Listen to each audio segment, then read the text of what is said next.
নমস্কার বন্ধুরা, ভৌতিক রহস্য চ্যানেলে তোমাদের সবাইকে স্বাগত। আজকে আমি তোমাদের সঙ্গে কোনো গল্প শেয়ার করব না।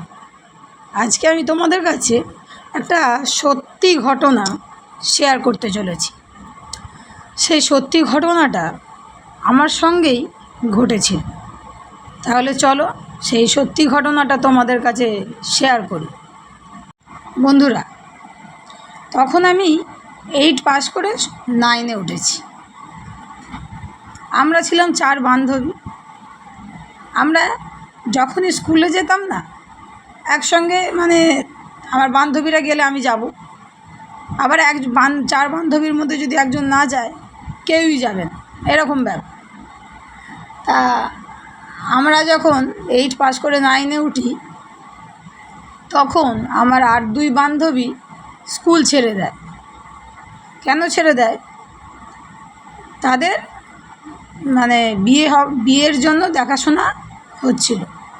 তাদের বাড়ি থেকে যায়, আমাদের ওইদিকে না গ্রাম সাইড তো, এবারে আমাদের ওইখানে অল্প বয়সেই সব মেয়েদের বিয়ে হয়ে যেত। এবারে কী হয়েছে, আমার বান্ধবীদের বিয়ে হয়ে যায়। তখন আমি ঠিক করি আমি আর একা একা স্কুল যাব, বান্ধবীদের সব বিয়ে যেহেতু হয়ে গেছে, আমিও ঠিক করলাম আমিও স্কুল যাব না, স্কুল ছেড়ে দেবো। আমিও কী করলাম, স্কুল ছেড়ে দিলাম। স্কুল ছেড়ে দিয়ে বাড়িতে বসেই ছিলাম। আমার একটা ভাই আছে। আমার ভাইয়ের বয়স তখন ছিল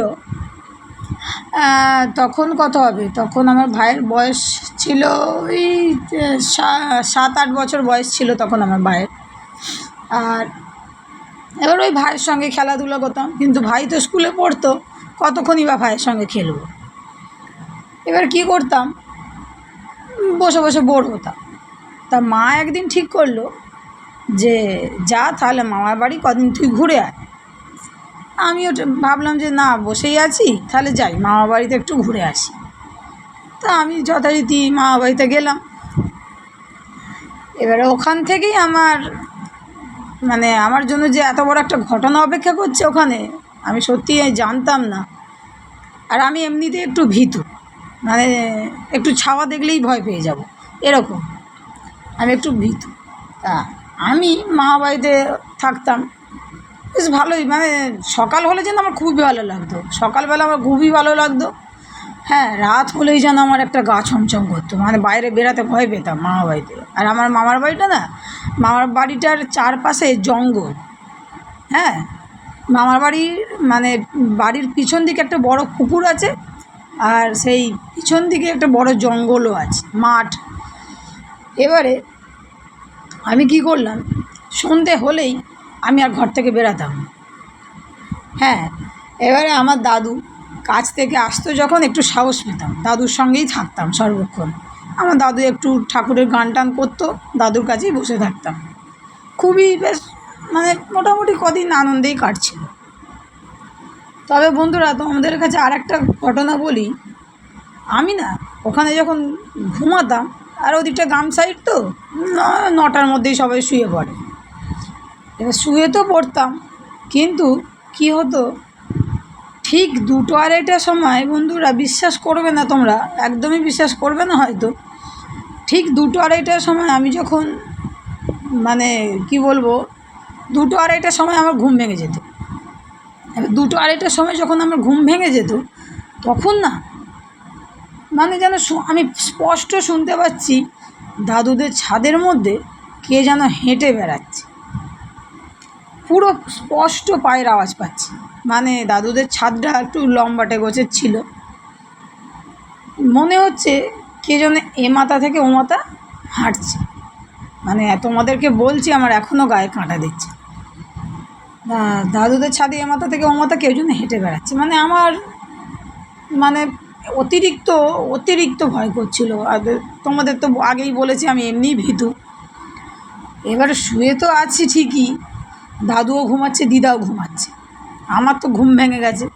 আমি না কিছুতেই আর ঘুমাতে পারছি না, কিছুতেই আমার ঘুম আসছে না, শুধু ঘেমে যাচ্ছে অনবরত। তখন তো গরমকাল ছিল, অতিরিক্ত ঘামছি, প্রচুর ঘামছি। তার মধ্যে ভয় পাচ্ছে বলে কি করেছি, একটা পাতলা কম্বল ছিল পায়ের কাছে, আমি সবসময় কম্বল নিয়েই শুই একটা, হ্যাঁ সে গরমকাল আর বর্ষাকাল। তা ওই কম্বলটা পা থেকে মাথা পর্যন্ত ঢাকা দিয়ে দিচ্ছি, দিয়ে না একটা চোখ বের করে রেখেছি, একটা চোখ মানে দেখবো আর কি যদি কিছু হয় টয়, মানে একটা চোখ মানে বের করে রেখেছি একদম। এবারে অতিরিক্ত ঘামছি, তার উপর আবার কম্বল গায়ে দিয়েছি। মানে কি বলবো তোমাদের, মানে ঠিক রাত 2-2:30 নাগাদ আমার ঘুম ভেঙে যাবে, আর ওই আওয়াজটা ঠিক 2-2-2:30 থেকে তোমার 3:30 পর্যন্ত ওই আওয়াজটা আমি পাই। ঠিক 2 বাজবে, আওয়াজটা আমি শুনতে পাবো, ওই সময়তেই আমার ঘুমটা ভেঙে যায়। ঠিক ওই সময় থেকে আমি পুরো 3টে পর্যন্ত, এবার মানে 2 থেকে আমি শুনতে পাই যে হাঁটা চলা কেউ করছে, নর্মালি হাঁটছে, এ মাথা থেকে ও মাথা হেঁটে যাচ্ছে আসছে এরকম করছে। ঠিক 3:30 বাজবে, ওই সময়টা বন্ধুরা মানে মনে হবে যেন যে হাঁটছিল সে একটা দৌড় মেরে ঝপ করে ছাদ থেকে যেমন ঝাঁপ পড়লে একটা আওয়াজ হয় না, ঝপাং করে একটা আওয়াজ হয়, হ্যাঁ মানে শুকনো পাতা ফাতা পড়ে থাকলে তার উপরে যদি কেউ ঝাঁপ পড়লে একটা ঝপাং করে একটা আওয়াজ হয় না পাতার, ওই রকম আওয়াজ হতো। মানে যেই হাঁটুক না কেন সেটা ভগবানই জানে, কিন্তু ওই যেই হাঁটছে ওপরে যে হেঁটে চলে বেড়াচ্ছিল এই মাথা থেকে ও মাথা, ঠিক 3:30 যখনই বাজবে না, সে ধপধপ ধপধপ ধপধপ ধপধপ করে মানে যে দৌড়ে পালাচ্ছে সেটা পুরো স্পষ্ট বোঝা যাচ্ছে।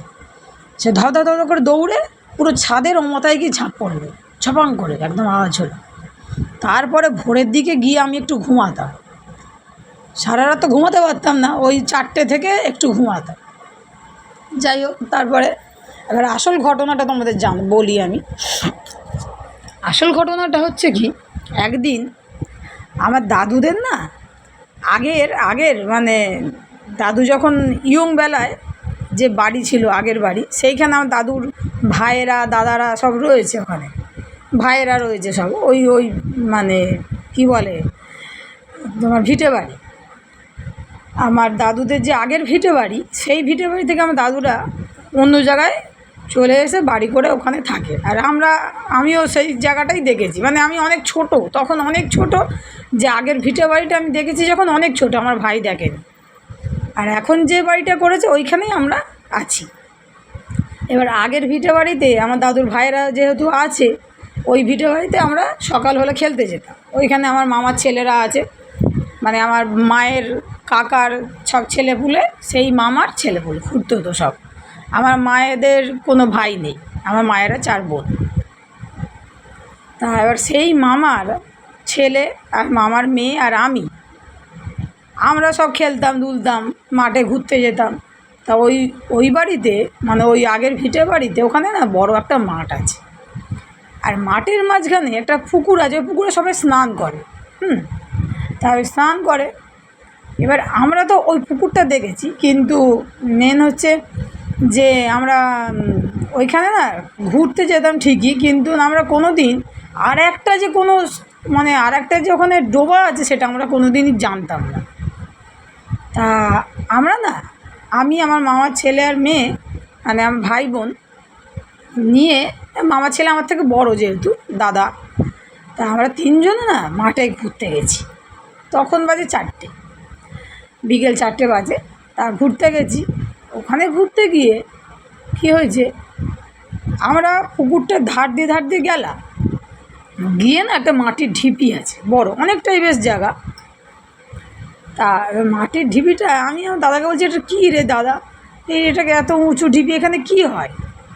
বলছে কিছুই হয় না, চল দেখি, গিয়ে দেখি কী আছে ভিতরে।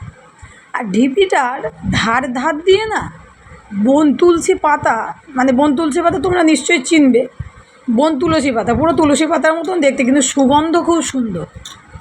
সেই বন তুলসী পাতা গাছ, মানে বন তুলসী গাছ দিয়ে না পুরো ঢিপিটা ঘেরা, পুরো ঢিপিটা অনেকটা বড় এরিয়া নিয়ে ঢিপিটা, মাটির একটা পুরো বেদি টাইপের, অনেক বড়।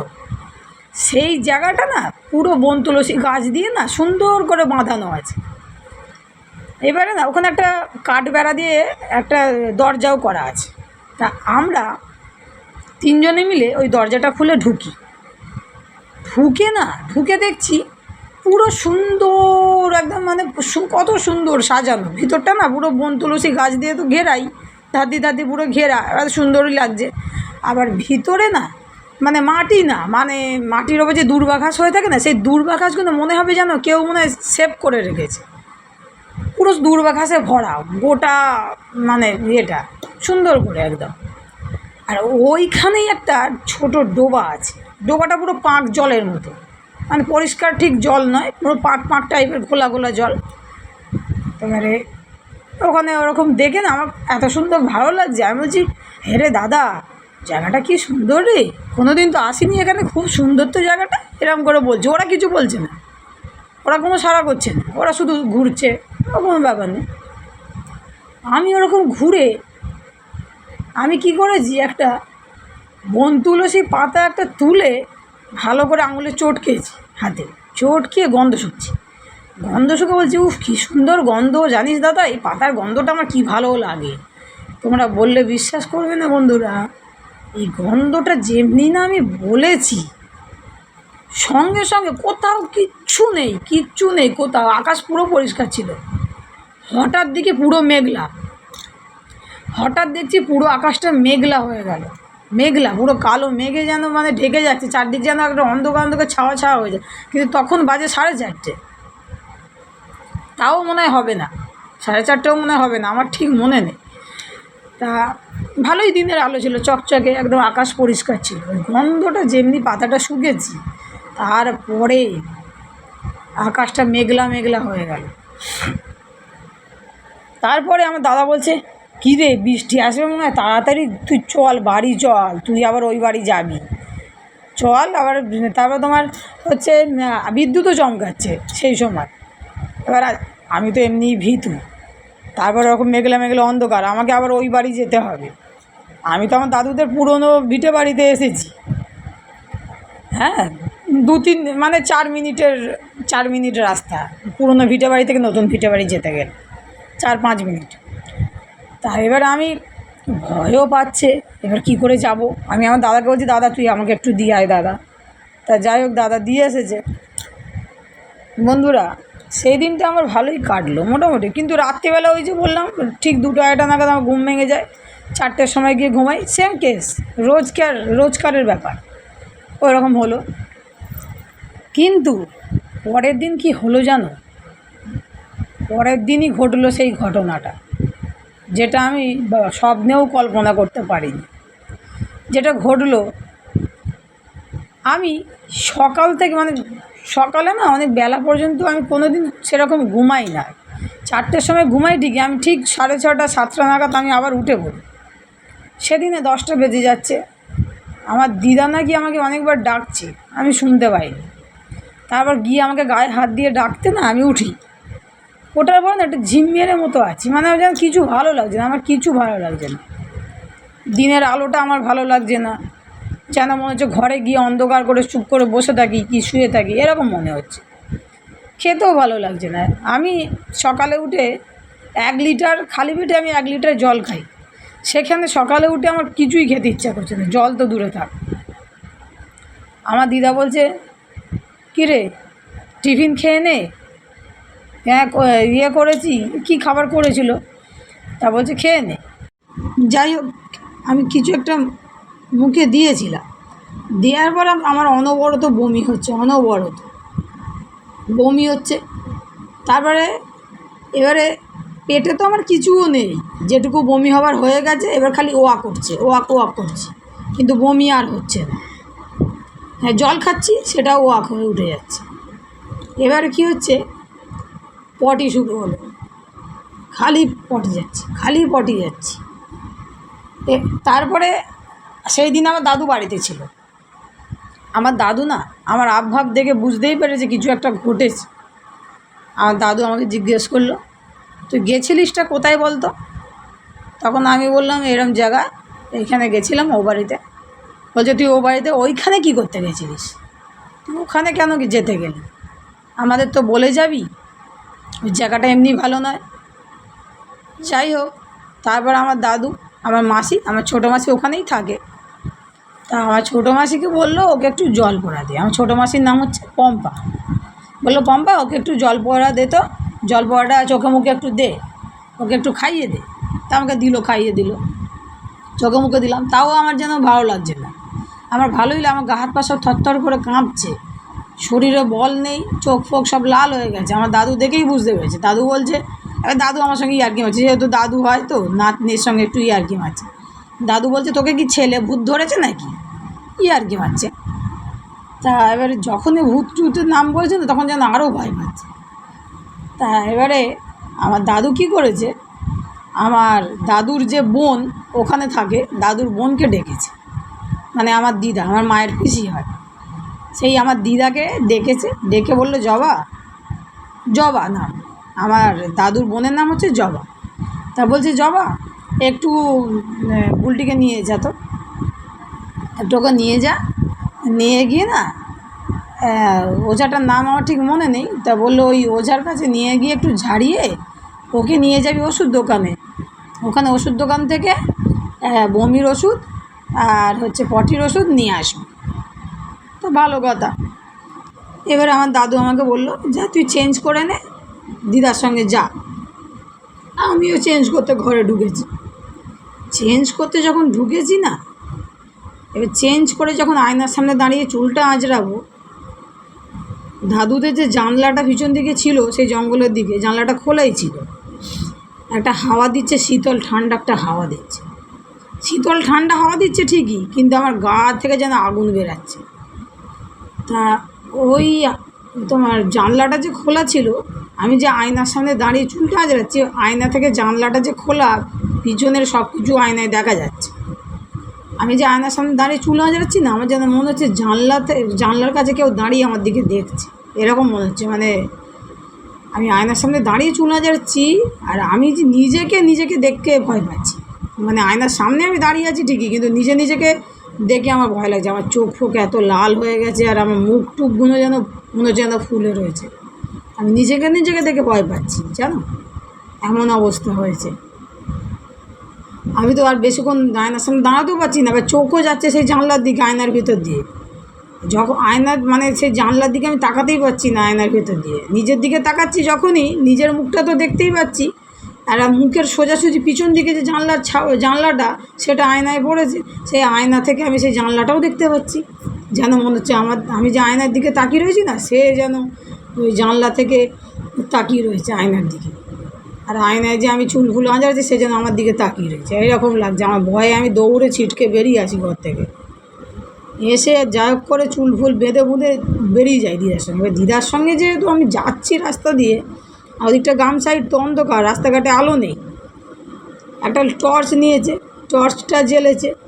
এবার আমি যাচ্ছি, ঠিক আছে, আমি এবার যাচ্ছি রাস্তা দিয়ে দিদার সঙ্গে, আমার যেন মনে হচ্ছে আমি দিদার সঙ্গে হাত ধরে যেহেতু যাচ্ছি, আমার যেন মনে হচ্ছে আমার ঠিক সোজাসুজি পিছন কেউ আসছে, গোটা রাস্তাটা যেন মনে হচ্ছে আমার সঙ্গে কেউ যাচ্ছে। এবারে আমার গায়ের লোম না একদম খাড়া হয়ে যাচ্ছে, মানে গা হাতে আমার কাঁটা দিচ্ছে আর গা হাত পা থরথর করছে।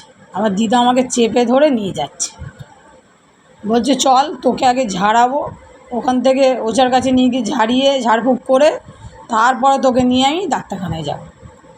ওখান থেকে আধ ঘন্টার রাস্তা, আমার দাদুর বাড়ি থেকে না আধ ঘন্টার রাস্তা ওই ওঝার বাড়ি, আধ ঘন্টা তার হয়তো কমও হবে।